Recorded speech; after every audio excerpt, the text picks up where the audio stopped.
Turn over almost any plastic soda bottle and you will find 5 strange feet molded into the bottom. They may look decorative, but they are helping that thin plastic bottle remain stable while holding a carbonated drink under pressure. I'm Walter Briggs, and today we're looking at the hidden engineering underneath an ordinary soda bottle. To understand the base, begin with the drink inside it. Soda contains carbon dioxide dissolved in the liquid under pressure. When the bottle is sealed, some of that carbon dioxide remains dissolved in the drink, while some occupies the small space above the liquid.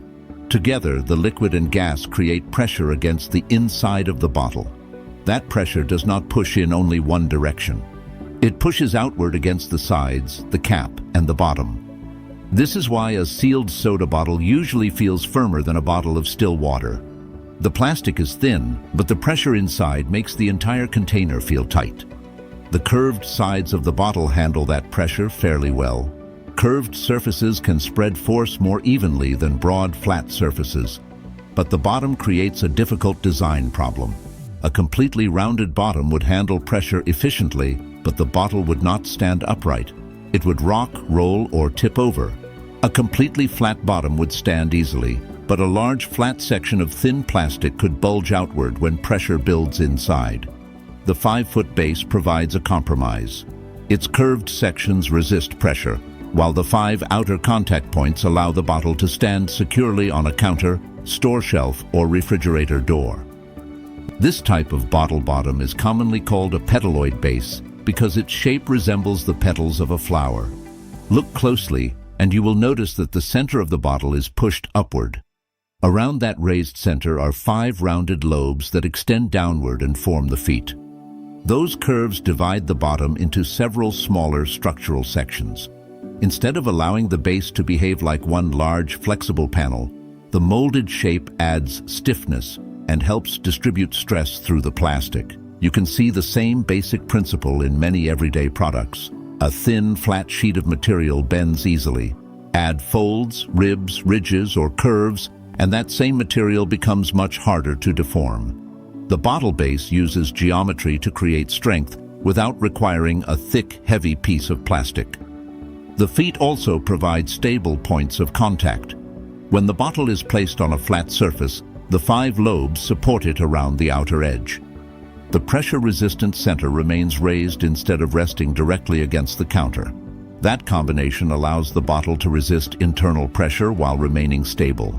So why are there usually 5 feet instead of 4, 6, or 8? 5 is not a magical number, and not every carbonated drink bottle uses the exact same design. Manufacturers can change the number, depth, width, and shape of the lobes depending on the bottle's size, plastic thickness, expected pressure, production equipment, and shipping requirements. However, a 5-lobed base provides a practical balance of strength, stability, material efficiency, and reliable manufacturing. The plastic itself is also important. Many clear soda bottles are made from PET plastic.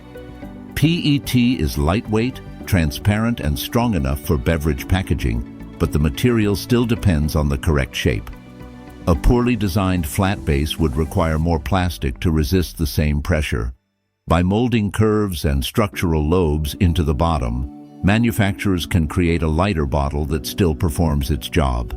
This also explains why a bottle of still water may have a different base.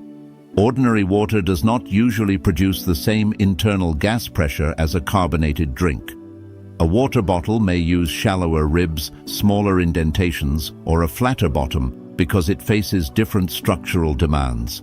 Temperature can also affect the pressure inside a soda bottle. When a sealed carbonated drink becomes warmer, more carbon dioxide can leave the liquid and enter the space above it. The gas inside also responds to the temperature change. The bottle may feel firmer, and the base must continue resisting deformation. That is one reason sealed carbonated drinks should not be stored in extreme heat, especially inside a hot vehicle. The base shape also begins during manufacturing. A plastic soda bottle does not start as a full-sized bottle. It begins as a small, thick plastic preform that looks somewhat like a test tube with a finished bottleneck. The preform is heated, placed inside a mold and stretched using pressurized air.